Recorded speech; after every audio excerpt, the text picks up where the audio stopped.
I've got 8 random questions for you, and whatever 3 things I roll for you, that's where we start. Okay. If you could be on the game show of your choice, what show would it be, and could you win it? I would do Hot Ones. And would I win? I think there's no winning. I think everyone just comes out losing. Would you get to the end of the hot sauces, though? You know, I think I could. I think I could. I'm extremely competitive, and I think I'm pretty good at games, but I would probably drop dead after the first one. You don't like spicy food? No, I don't. I just do not have the palate for that. That's okay. We still accept you for who you are. Can you give us 1 audition high and 1 audition low, and then tell us how you overcame that low and what you learned from it? I do remember when I was first starting out, I went into a commercial audition and they asked me to put on an Asian accent. And I walked out. I was like, I'm sorry, but this is not for me. And I remember being in the waiting room and seeing other Asian people. And I was like, are you okay with this? Am I just crazy? Or, I mean, do you feel comfortable with this? And I remember an actor telling me, like, I feel like I have no choice because I just need a job.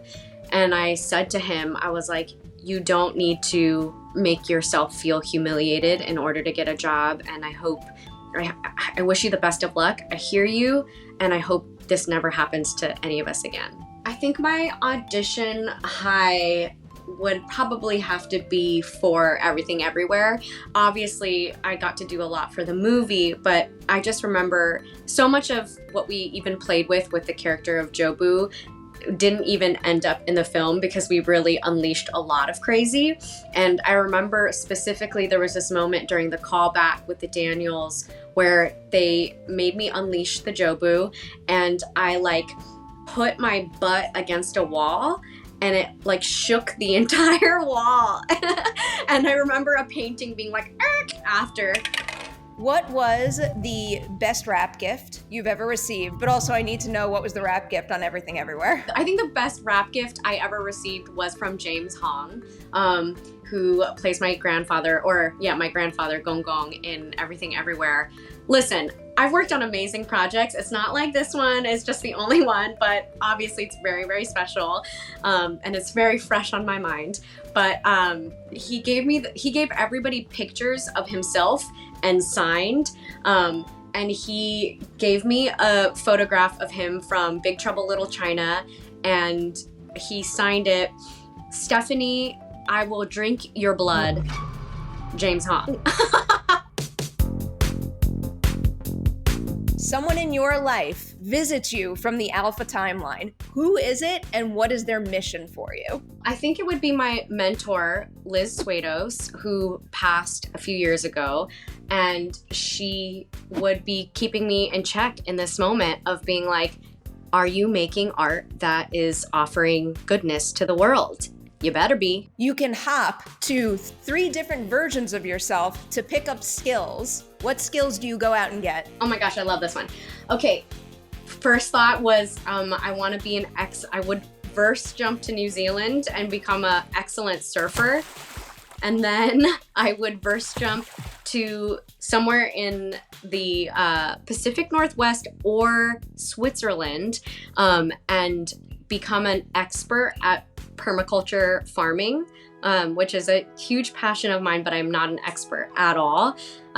So I would have a major study session and learn all the skills.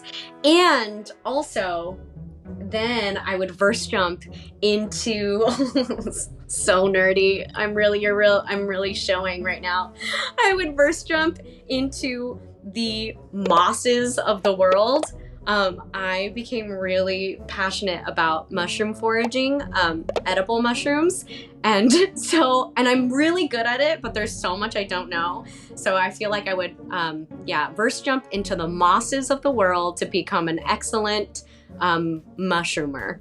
I love how specific those answers are, but also how quickly they came to. I'm very impressed by that. All right, here's a somewhat silly one. So somewhere out there's a corner of the multiverse where people have blank for fingers. Fill in the blank and then tell me what you think you can learn from having blank for fingers. My phone is propped up on a bunch of snacks in this hotel room I'm in right now. So all of a sudden I was like, what if people just had different snacks on their fingers and you would just go around munching? And I think the thing that we would learn, and I need to learn, is you would remember to eat when you're hungry, especially when you're in New York. You're just like going and going and going. How do you remember to stop and have a meal? Well, you wouldn't have to. Which version of yourself tempts you to stay in that universe, but then you stand strong and you embrace your home universe? I've been thinking a lot about our movie and the moment where Evelyn is presented with the world of like the movie star universe and all the things she has to leave behind in order to like excel in that universe. And I feel like I am straddling both my real life and this movie star version. And I really just feel excited to continue to do things that I love, but still be a real human. Hello, everyone. Welcome back for a brand new edition of Collider Ladies Night. I have Stephanie Hsu on the show.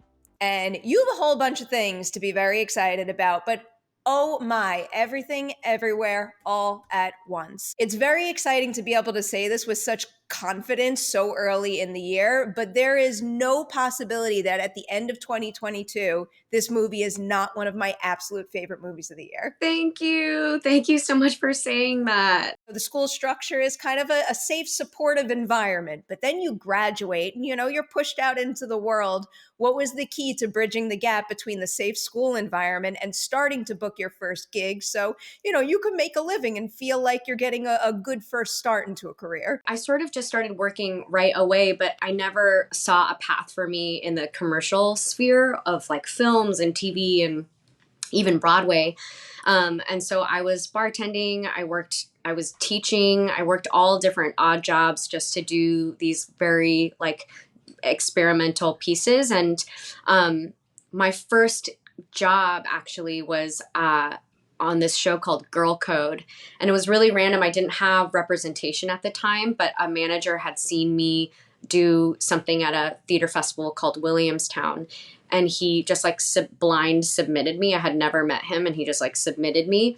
And I just ended up doing that show. And a similar thing happened where I actively didn't want representation at the time. And there was a casting director who had seen me in something, and he invited me to do a table read in the Viacom building for a potential SpongeBob musical. And so it was just like a group of actors. They just needed extra voices to read through the dummy script, and they didn't even know if they wanted to develop it.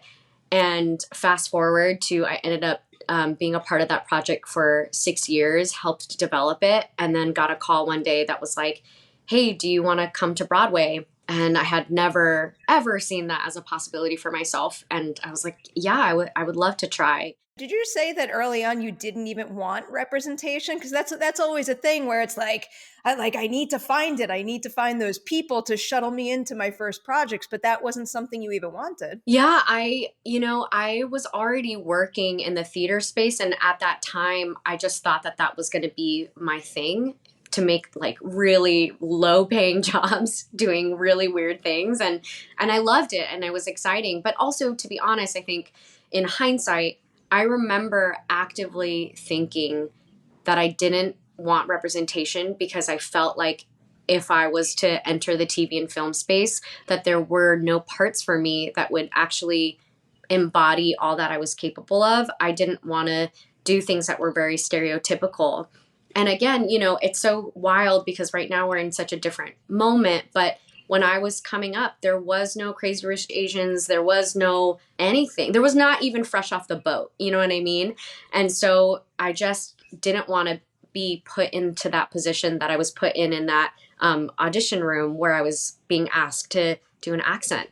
And so I think I just avoided it altogether. Looking back at like your very first on-screen experiences, is there any, like a seemingly silly question about the way that films and shows were made that you were afraid to ask when you were first starting out because someone might think like, how do you not know this? I usually am pretty unafraid to not know, and I'm pretty curious. So I love asking questions.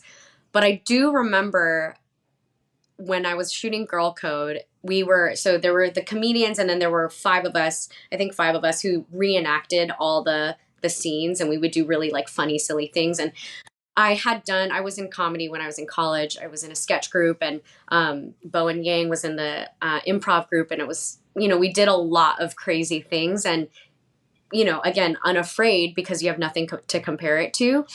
And I remember being on the set of Girl Code, and we were doing this scene, and I made some crazy face. I think I was like eating a bag of chips and sitting on a couch, and I was like sinking in the couch to be funny. And I remember the DP came over, and he was like, I think you're so funny and so talented. I'm just going to tell you this. That pose you're doing is not flattering, and you're going to thank me for it later. And I remember at the time being like, I don't want to be one of those actors who cares how they look. But he was completely right. And now I'm like very conscious of, Stephanie, thousands of people are going to see this. Why would you purposely make your chin look like that? There are other ways to be funny. And I'm starting to learn as the curtain peels back, right? That there are people, actors, who only work with one editor, who like are very specific about what angles can be used on them.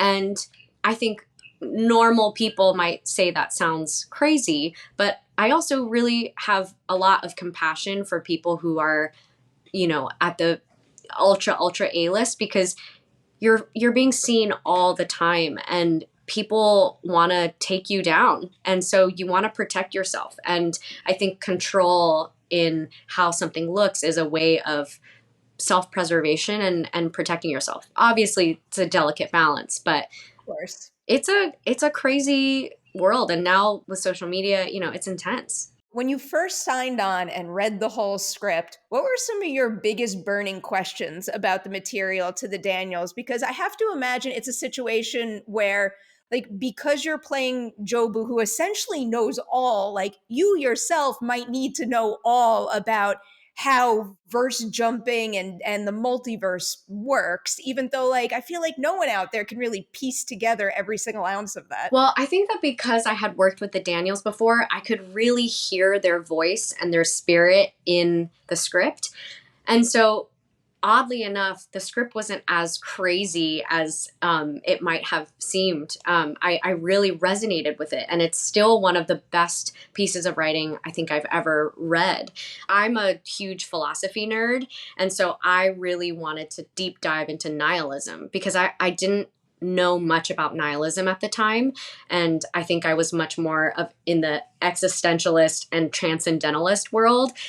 And so I had to wrap my head around this idea of that nothing matters. And I had to really kind of sink my teeth into those conversations. And that is what I was most excited to talk to the Daniels about, is creating a character that was nihilistic and then therefore depressed. And then also on the other side of that coin, creating a character that was nihilistic and therefore a menace and a villain, and how to make that philosophy actually tangibly scary. I feel like this movie coming out and doing so well is really restoring people's faith in non-big budget franchise blockbuster releases. And I kind of wanted to turn that idea inwards towards you. Has Everything Everywhere, I guess, like, restored faith in your own craft in any respect? 175,000,000%. I mean, it's so crazy because I think about it now, and honestly, when we were making this film, I knew nothing. I had no concept of how Hollywood works. I got so lucky and was, I think, able to also achieve that performance because I was fearless, and I was not afraid of how people would perceive me to other work, because it was just my first big feature.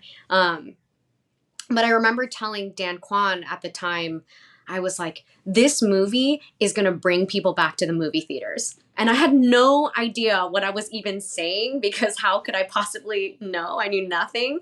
But even then, I was just like, this is real art and this is wild and people are going to show up for it.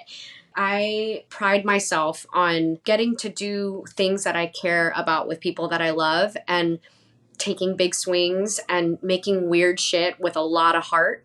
And the fact that it worked and I did it with my friends is giving me a lot of permission to actually finally, for the first time in my life, really embrace this career path that I have fallen into, you know? And so I feel like I am really taking the reins of my artistry because I know that there's space for it, that the things that I am passionate about, people love as well. And it makes me really excited to serve, you know what I mean? And offer more. Huge, huge, huge congratulations on everything everywhere all at once. I hope I get the opportunity to say that to you many times over the next couple of months and beyond. So enjoy the ride, and I can't wait to see what comes next. Thank you so much. And thank you for all your really thoughtful questions. And I really appreciated that. This is really fun.